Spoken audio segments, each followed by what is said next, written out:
mbote lisusu bandeko balandi atokomu wapi esengweze yanga kolanda ya komona bino baso contrat to signa biso na bino to sololaka lelo 21h magazine to komu wapi 19h bozwaka déboulonnage 22h masona député ezali ba programme minene oyo to komu wapi télévision ebombeli bino bandeko na ngai ekosala nga pasi mingi ezala dossier moko nazobomoko na motema mais ezoli kaka bima c'est copé. Ministère n'est dirigé à Sekopé. Vous avez bien, Sekopé, dossier Sekopé. Tous les fonctionnaires à l'État, on a la programme na Sekopé. Didier Kikou. Dans la disposition à Bino. Parce que ma pièce haute aux anango, ministre, EPST. Ya, n'a bien, ministre EPST. Makambo au Salambo na biso Congo. Avant Yoya. Natang Yoye. Est-ce que vous avez dit Sekopé? Na le bien Vital Kamere mbongo ekangisi na mbongo oyo zo bima oyo zo détourné na machine on a Sekopé et le ke belé mais Kamere a se retrouvé na boloko mais misolo oyo zo bunga chaque mois na kata Sekopé na nazo zo yango yeke na poche nani banani baza bénéficiaire nango mboka na nga Congo problème c'est problème mon colonie de rejoint solution il y a détournement ya moyibi oyo Yamboko na biso Congo bat bazo bonga atoza ministre bazo bonga kaka abusivement to ko tika batonde na mboka Congo dossier Sekopé to lito mo la clair dossier Sekopé bande ko ba ko landa na si mité mezo beta ebeta te dossier Sekopé to landa ko tina suka ndene ni mutasa agent Sekopé te mais azo rami sur l'état mutasa la poste moko te à l'état na enseignement te le côté mais azala numéro matricule azala ta o akena na banque azwi mbongo bato bazo ko tangisa ba enseignant o bazala service wana ti lelo miso azala matricule te bazo ko mbongo te mais mutaza non enseignant non fonctionnaire de l'état aki de mbongo na Sekopé machine nini ba konzamboka ba fongola miso na Sekopé lelo to kitaki kuna na palu na pa matete bande ko palu ba bengisa kibiso na confusion oyo zo kota kuna na palu oyo bato musu basala adresse na 4e mairie siège national babi siège national à Palu ezaka ka moko na pa matete wana na quartier des marins commune quartier des marins commune na matete ba bengi seki to komu wapi liste lukula lisu to kitakuna to kende ko solola na papa na biso mayobo abi bande kilangai bande ko ngai to komu wapi boya nani boya komona vérification siège ya Palu ezabe moko on a pas matete siège ezami balete siège ya Palu ezami moko to kenei koyoka na baninga na biso ba dissident o ba sagelo ka 4e mairie to solo la mais bazana ba yele mabe bazana makanisi mususu ya roboma Palu ya ko respecter règlement de l'intérieur ya Palu te boya koyoka ngai mayobo lelo oyo dans le 26 nazo panza teke na la saki bandeko wana bazana makanisi mususu ba ende ko panza parti Palu nene ba misu basala ka kala bolanda bongo descente na biso kuna na pa matete na siège national ya parti les momis unifié.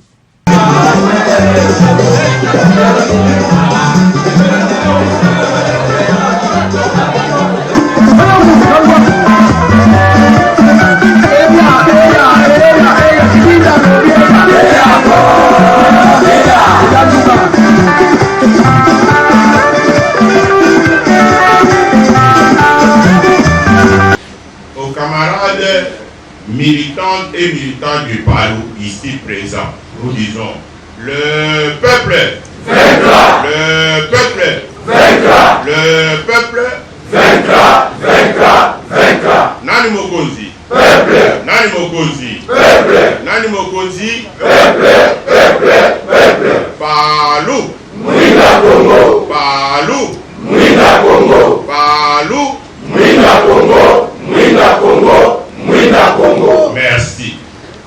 L'événement de ce jour est à la fois un point de presse pour communication en direction de l'opinion en général et une sorte de rapport aux militants sur les pourparlers du bureau politique du Palu qui se tenait au siège de la fondation Musée Laurent Désiré Kabila à Kinshasa. Nous annonçons à cet effet ceci. 1. Sur demande insistante de la base du parti et en réaction au refus de recevoir et de débattre la motion incidentielle de clarification et de rectification que nous avons portée hier à la réunion du bureau politique, nous avons décidé d'arrêter notre participation à ces assises jusqu'à ce qu'on accepte de recevoir et de discuter la dite motion. Ça c'est.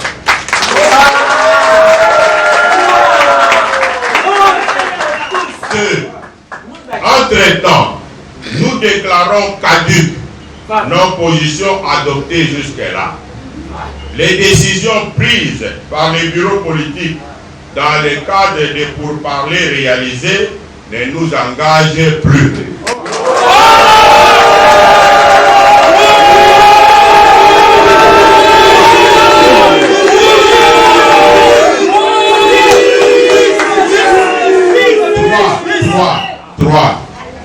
Nous continuons à faire fonctionner le parti en nous en tenant strictement au texte du parti, dont les décisions et directives du secrétaire général chef du parti.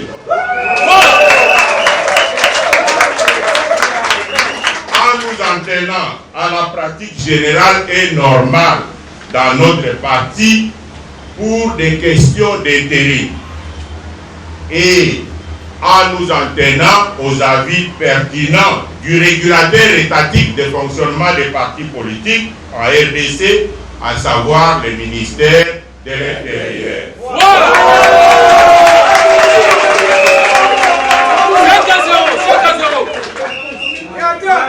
Les lettres du dit ministère faisant foi vous seront bientôt lues par le camarade Joseph Pango. Voici sans plus tarder la teneur de la motion incidentielle dont nous avons parlé plus haut.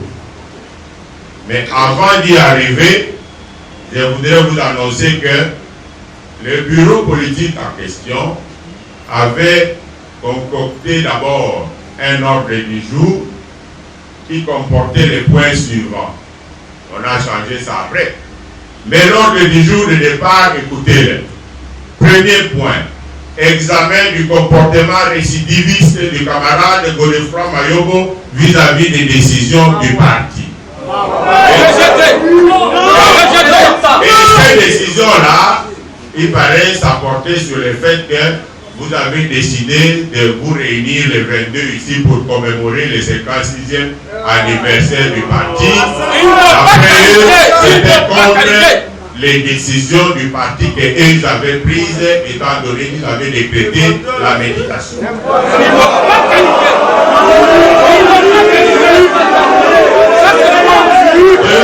Deux, ils avaient prévu de parler de la situation du secrétaire permanent avec comme proposition, la camarade Georgine m'a dit qu'au secrétaire permanent, les attributions du secrétaire permanent reviennent au secrétaire général AI.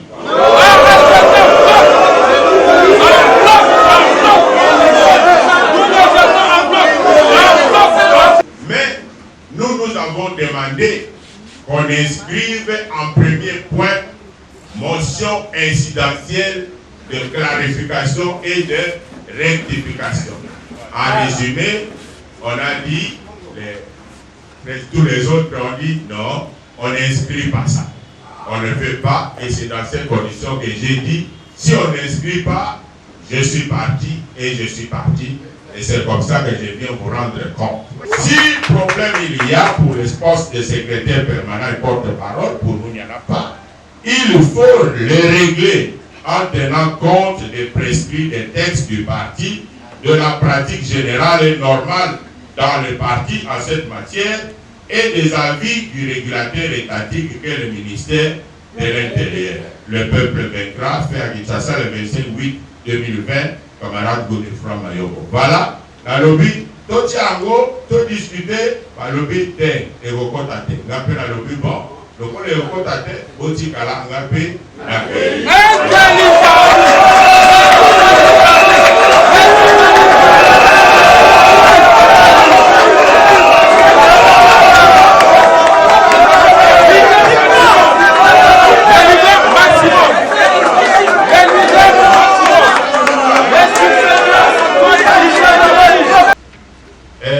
secrétaire permanent, porte-parole paix à Ojo-Koufa.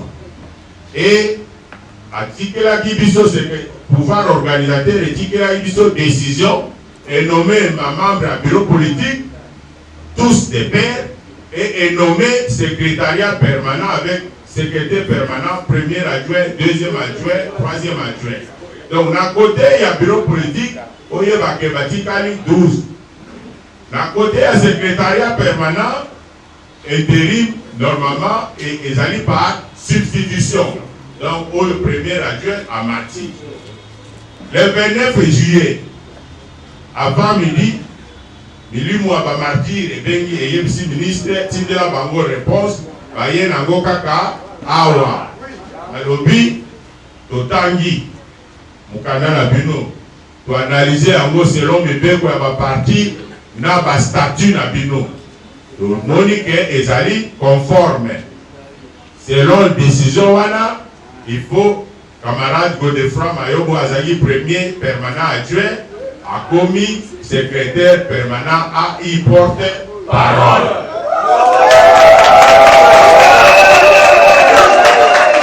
Le peuple, dans l'après-midi, hier à Kobelibango, à M. Sylvain Gap, et à Tidel Bango, na awa na pomade. Parce que pour le ministère, siège les alliés kaka, siège officiel les alliés wapi, awa pona. A comilier, à l'obi, na zu mukanda na bino. Au besoin annoncer ngai boye, to tangi ango, to analyser na mibeko, na ba texte na bino, to moni que ezali conforme na ba statut te. Moyen to ndima yango ezali te. Mukanda ezali, akotanga. Voilà que Nikanda. Depuis wana, baninga balobi non. To kutana lisute pour te limiter. To luki siko ba moyen nini parce que pour la besoin il faut unité et ça. Pour unité ça nini ah non tout le ba comme secrétaire permanent. Pour la besoin ça déjà résolu mais pour tout le ba kamote. Sikoyo to yé pour discuter ango baboyi makabwana et kotana réunion de Natuni, Nandege Oyoki. Est-ce que Ligolo va créer l'État Nimi Bago? Est-ce que Mokanda Moussousou et Ego changer Bakamouana? Alors, Totikali Nanini, 5 documents de bas. Décision et directive du secrétaire général chef du parti, M. Antoine Isema. Et troisièmement, Mikanda ya ministère. Andimi oya biso aboyi oyo ya tozali na niveau wana totambwisa parti.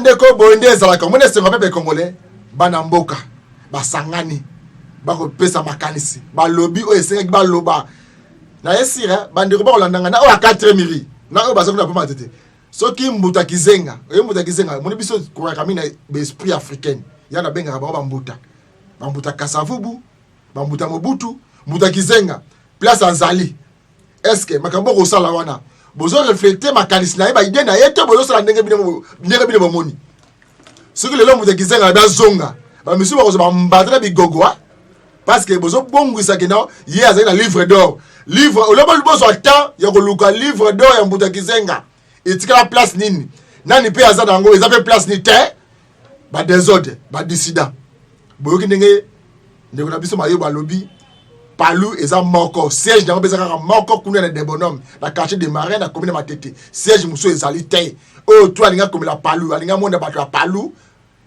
tous là deux grands partis politiques ya mboka au Congo ezaka IDPS ya masse hein ba parti de masse IDPS na Palu ba ko pesa mode de lelo awa o marchand liberté Au triomphal, et koyinda sambongo, ça même 10 francs. Et ça va IDPS na Palou. Ouais, m'tarbo yanga zate. Des grands parts de masse, c'est un bon au Congo. Papa, mayo balobi siège zaka encore. Na commune matete kuna. Bolanda sikoyo. Makambo oyo ya mwana yango ikasange. Ancien gouverneur, sénateur, député provincial, député national, Nenge alobaki ba allégation contre première dame de la République. Ba maman ba sangana ki ba maman à Congo, ba congolaise, habité. Biso il faut que mon ministre intérieur, vice-premier ministre achat de l'intérieur, Gilbert Kakonde, ezaki bongo accompagner nane ko nga penge Fofana, akitaki kuna ba maman ba marchaki pour être plainte o ba fundaki ye. Bakanga mona mwasi wana a répondre ba acte na ye to mona awa je koko mulumba à kota boloko pour azuka image ya réseaux sociaux à partager Ari Magie à koti boloko pour ba déclaration des réseaux sociaux basé belé au basé ba prison pour ba image maintenant pour la bongo ndeko nanga epenge Fofana qui était kuna na triomphal ti na ministère intérieur.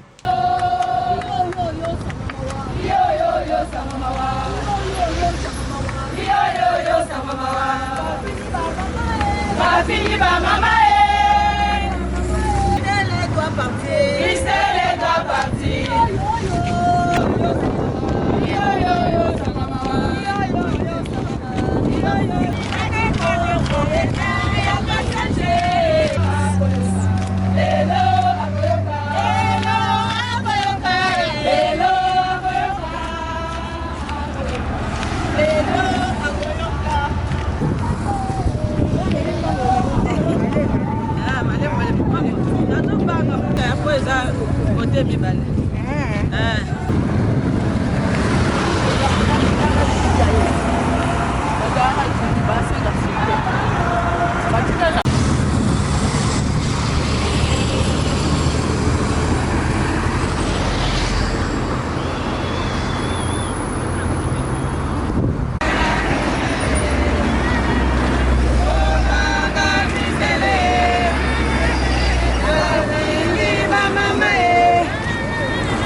Merci, je passe au commune à point de chute Nabiso.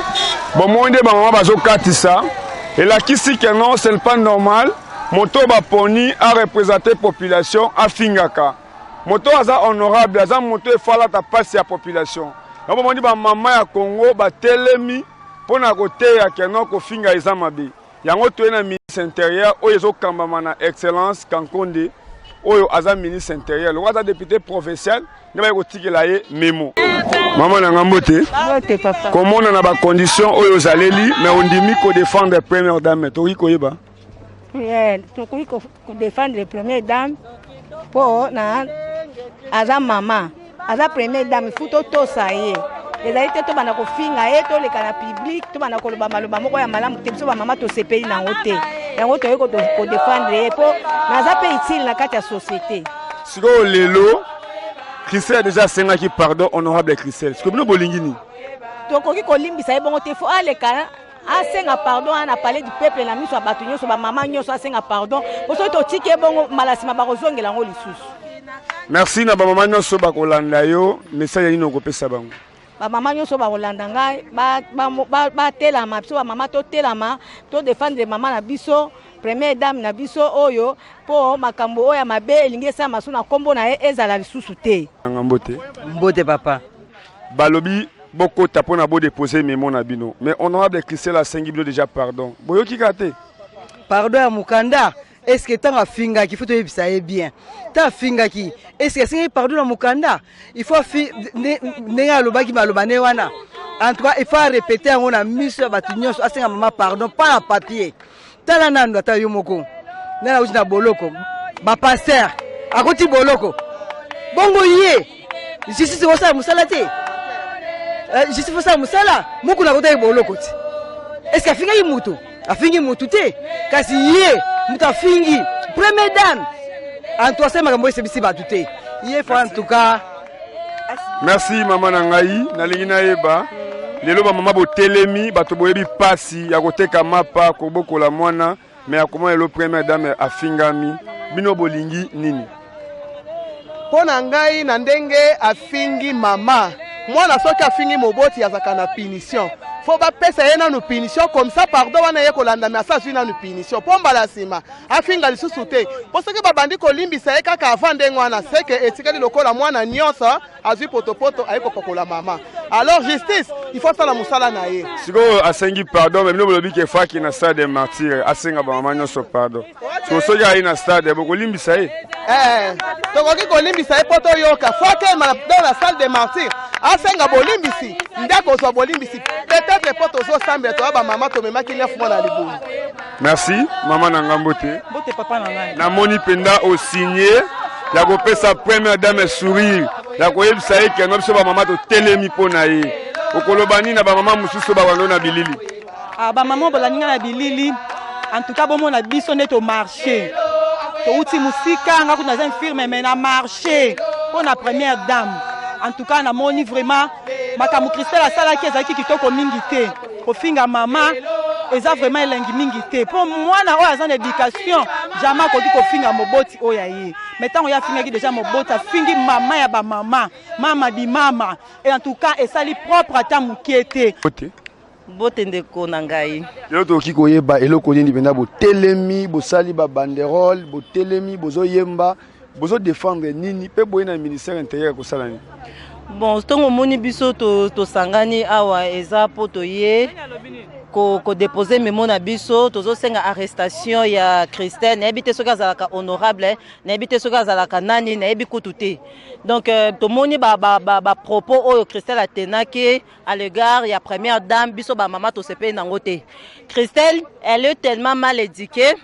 Christelle faut azana barete ni to mona kiye balekisi na TV na bout de papier moko boye azomeka ko senga pardon zolo basi ndeko na to tanga tonga zolo basi c'est comme si que non muto ayeba ke loko azako lobate to moni papa na bango lobini ni ke non mwana na ya zali boma la biso ba document oyo zolo Christelle azali boma fa ba ke ko na to yeba za politicien aza médecin.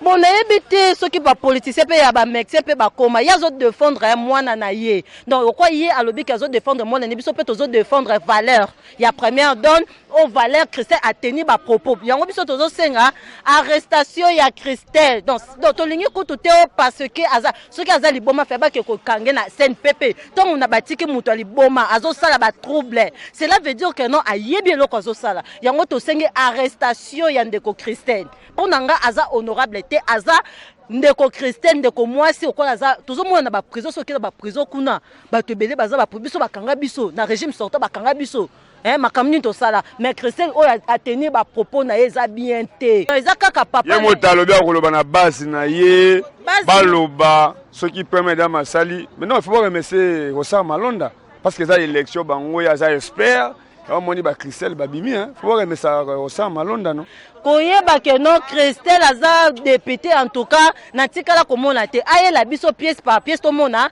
na bureau nini banda yango ba vota ki ndeko Christelle te bakanga kai Maki Mukeba azaki na prison bakanga ki Maki Mukeba azaki na prison bongo combien plus fort ya ndeko so pe ndeko nani Christelle po bakanga photo sala ni biso to kolema tozo bandela action mbula ba action nde to bimi lelo botoko bima lisusu tozo bima ti bakokanga Christelle akende na no prison comme ça azala bien éduqué mboka Mbote ndeko Epenge Fofana. Nalingi penda ota la caméra, ba senti que oza soldat du peuple. oza moko okenda mikili ya poto précisément na Allemagne mais ozonga pona ko défendre ekolo lelo toyebi ke mama nde abokolaka mama nde anyokomaka lelo ba mama batelemi comment na ope awa devant ministère intérieur oza na liloba ya koloba na bandeko pe ya kotalisa jeunesse Fofana ofoyeba que plainte eza ko circuler oyo moko yebi masolongo ngambo tona déposer kango parce que soko ba mama batelemi yeba ke simana bango ba papa bazali d'une manière ou d'une autre. Vous déposez plainte pour nani na bato balanda kamela to komi wapi bato balingaka YouTube villageois. Nani a déposé plainte contre honorable Christelle. Na déposé qui plainte ngamu to na déposé qui plainte contre docteur Kankonda batnyos baebi contre soi-disant honorable nani Christelle Bukumbabu par rapport à ba attitude ya mabe.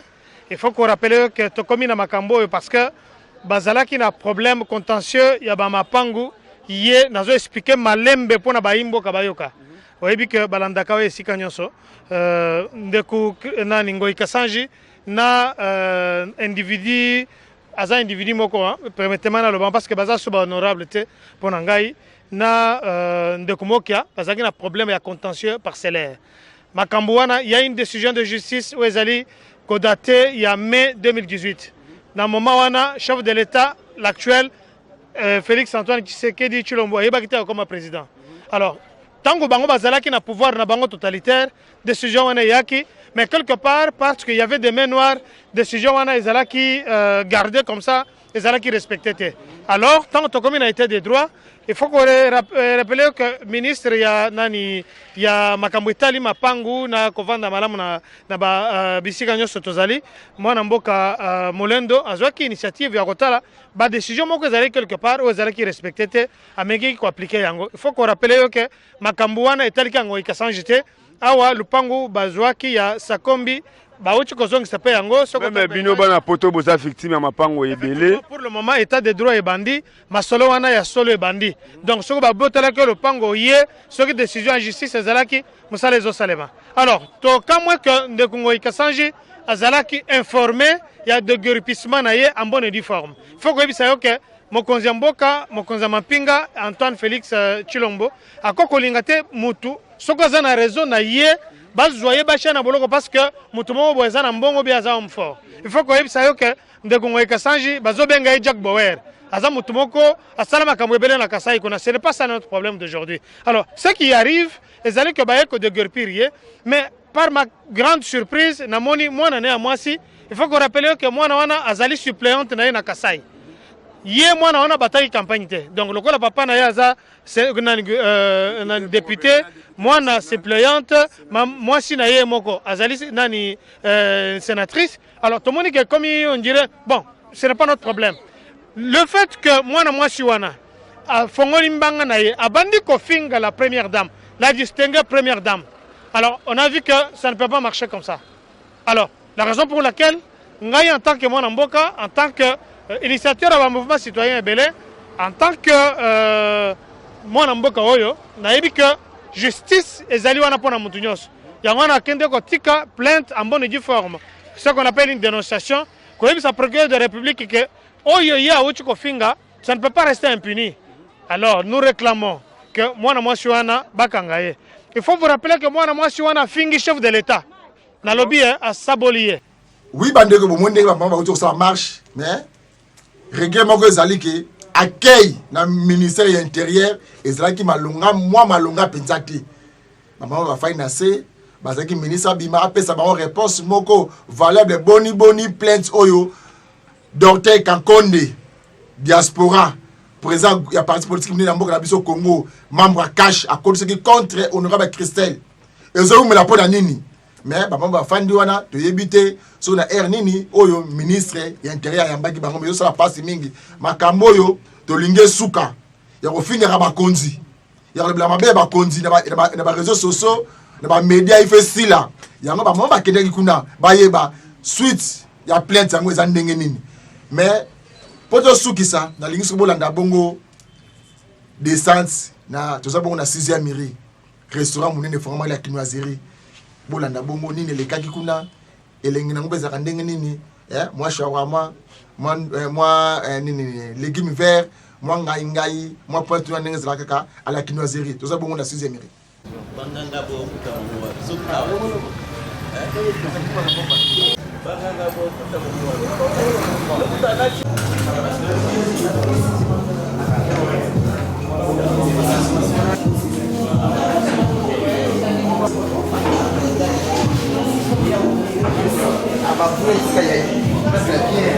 Merci toujours na Diema Kesela, merci na Amos Lubaki, merci pe na patron Abiso, mon amboka Eliezer Tamboué.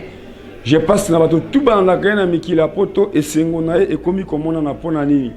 Ya kendara poto o ya kosakana te, mais sous ces ahi kenon bande kona biso o bazana na poto bazonga na mboka.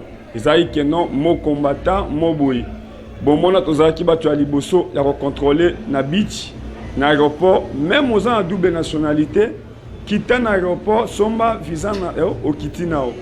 Lelo toye ko encourager moko o asa congolais akenda na mikili ya poto na France. Encourager moi si nae na famille lelo asali restaurant.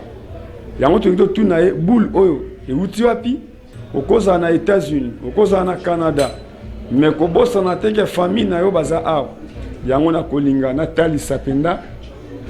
Ndeko na ngai ya na biso eloko asali tout nae boule oyo euti api api sentiment eza nini baye penda na mwasi nae mwana mboka mbote papa ozalaka na sentiment ya konda tokomi api libanda surtout na France place ofandaka toki koyeba boule oyo to sentiment oyo eutelao wapi bon tokomi api totalaka ngo na libanda mboka ndenge tozalaka tomonaka situation nyonso ya population ezali d'abord émission moko eza très proche ya population surtout ba désœuvreux parce qu'il faut pas que tout se cacher na Congo pauvreté za makasi tozo monango na balabala tozo monango partout donc personne ne peut rester insensible face à ce que nous voyons donc namuke nous réfléchissons qu'est-ce que nous pouvons apporter comme pierre na kata construction ya mboka na biso yango moni toye to banda ba projet mususu lelo to bandi projet oyo na lingina yo kapenda yo fa ko komona au français au bosani na au Congo e boule open utaki non omoni ngana biso ngai na mwasi nanga to umeli mingi na poto mais to changer nationalité té moi je suis resté congolais ma femme elle est restée congolaise. Bien que nous avons des enfants qui sont français parce que c'est un droit de naissance na botami kuna, mais biso to chanda nationalité parce que nous sommes trop attachés au Congo. Moi personnellement, ma femme et moi, nous sommes trop attachés dans Congo. Donc nous aimons ces pays. Et ça question vraiment attachement, il y a kolingambo koyo. Donc nous aimons ces pays et nous dormons en France mais nos cœurs battent au Congo. Nalingi ota la caméra na bato penda ba ebio ba congolais o ba ebio na France. Otalisa bango ke yongo to se retrouver na France mes famille na oti tala lelo biso tozongi pe ya komona awa fa ko zota ba chinois ba indien po te bi ke ba congolais ba chanter bango ba soaka ba toana mais yo suis pena ban na académie des beaux-arts ba œuvre tout zo mo na restaurant oyo eza consommant congolais nalingi pena otala caméra o encourager bande kono ba congolais o bazana bozui koleka yo mais bazonga basala retour na mboka na biso non omoni mboka na biso eza na opportunité belé et belé opportunité vraiment ezali et puis d'intelligence ezali technique ezali donc biso par rapport toujours je reviens en arrière il y a bolingo mboka l'amour du Congo tout ce que nous avons fait ici tout ce qui est décoration c'est un jeune architecte congolais formé à l'Académie des Beaux-Arts. Un jeune architecte congolais formé à l'Académie des Beaux-Arts qui a mis son intelligence. Nous l'avons accompagné et le résultat, tout le monde le voit.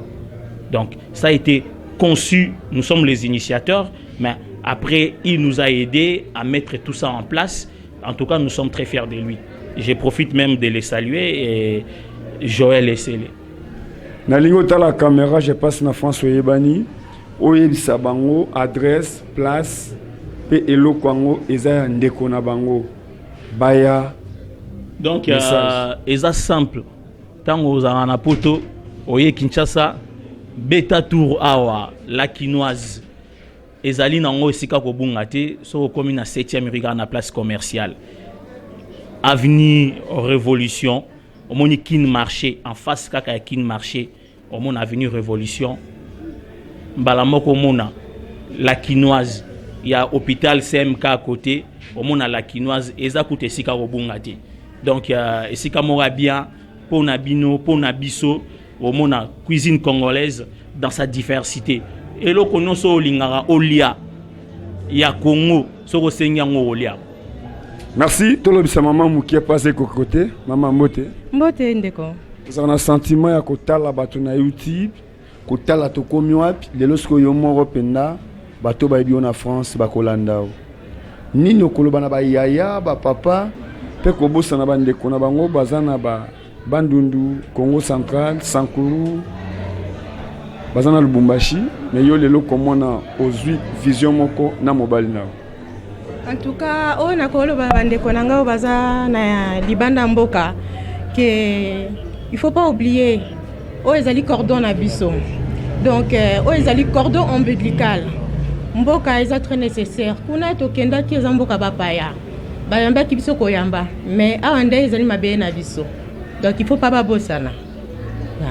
C'est secret nini yo fa kotika tana banate mais comment on a yo ndimi ozonga mboka o balobaka ezali felo kuluna yo pendo ndimi yo moko vivre ngo tala siko ba basi wana bana ba château rouge la pende ligo la tour Eiffel bakanisa mna makala bakanisa bumbu yo mota se retrouver kuna mais famille bazana ba kiseso ba passa tara yo siko za mama na répondre na place à maman omoni ma nyonso wa bomona na poto matière nyonso wana e uta nango awa c'est-à-dire que so ika to saleli intelligence na biso to kamusa na biso mokili nyonso to monara matière nyonso to monara kuna e uta nango awa donc so ika to saleli intelligence na biso ba congolais to lingi mboka oyo to kamusa mokili. Merci nazotika yo na episode zana liloba nini ya suka parce que bato mususu bazozela ba en tout cas liloba suka ezali so to sali par na biso to sali loko pona ba congolais to sali misala bato bazui misala à travers eloko yo to sengi pe na ba congolais ba soutenir biso ba o ba oya ba leki awa kolia mo eloko komela mo kopo eza na musika obunga te révolution nyonso lingi makaku ngando koba biloko nyonso oyo lingi oya Congo dans sa diversité au Kutangwa. Révolution numéro 816 quartier résidentiel à Limité. Merci beaucoup Nzamba Pambola Bino. Merci.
Merci bandeko balandi ya toko mwapi eloko malamu umela kate to suki abate bande côté bolanda ngai ba fonctionnaire à l'état oyo basé un dossier na EPST makambo ko le kakuna na ndenge mbongo à l'état banda Maker Mwango Famba azaki ministre ya EPST na remplacer ye na tango wuli ba konga oyo na ndenge mbongo e makuna na banque mona kitambo tous a informé ba fonctionnaire à l'état boya le mbangu itaga 120 000 de lamentation boya biso ba dossier ya mbongo oyo ya bino oyo ba konzi ba ministre ba ko liaka ba comment ko so ba ndeko ba poto azumbonga ya congolais ndako da fudi sida poto awa akobongisa loko moko te yazo population ka mindele bandeko bazo ko lia mbongo kuna ba ko ba maguna sekope bandeko ba parti politique ya FCC cop nyos boko sa kuna sekope to so na maboko to koyeba bino to ko yeba mbongo ngo ya l'état oboliaka ezaka sekope yango eza boutique ba tata na bino eza li gablo eza pharmacie na bino to za mbongo ba congolais sekope wana eza kombo ya nini organe wana eza rappel nini parce que ça dans comprendre te mutoza ni fonctionnaire à l'état ni membre ya entreprise moko ya l'état ya makambo te l'enseignement mais ko zombongo à l'état tandenga moyibi ake adui akene ndako ake adui yona kuna na couloir kimbuta ake adui yona kuna na yelo akele mwa maboke mwa ngulu mwa tige da mbongo à l'état ko mbongo ko sakana dossier à sekope to kolanda yango to kotika yango te na bibo ya dossier à sekope na tele ya mutukuna EPST ngana bino to kosilana tika te kimi akolo nzambe ezala bino to kutana lobi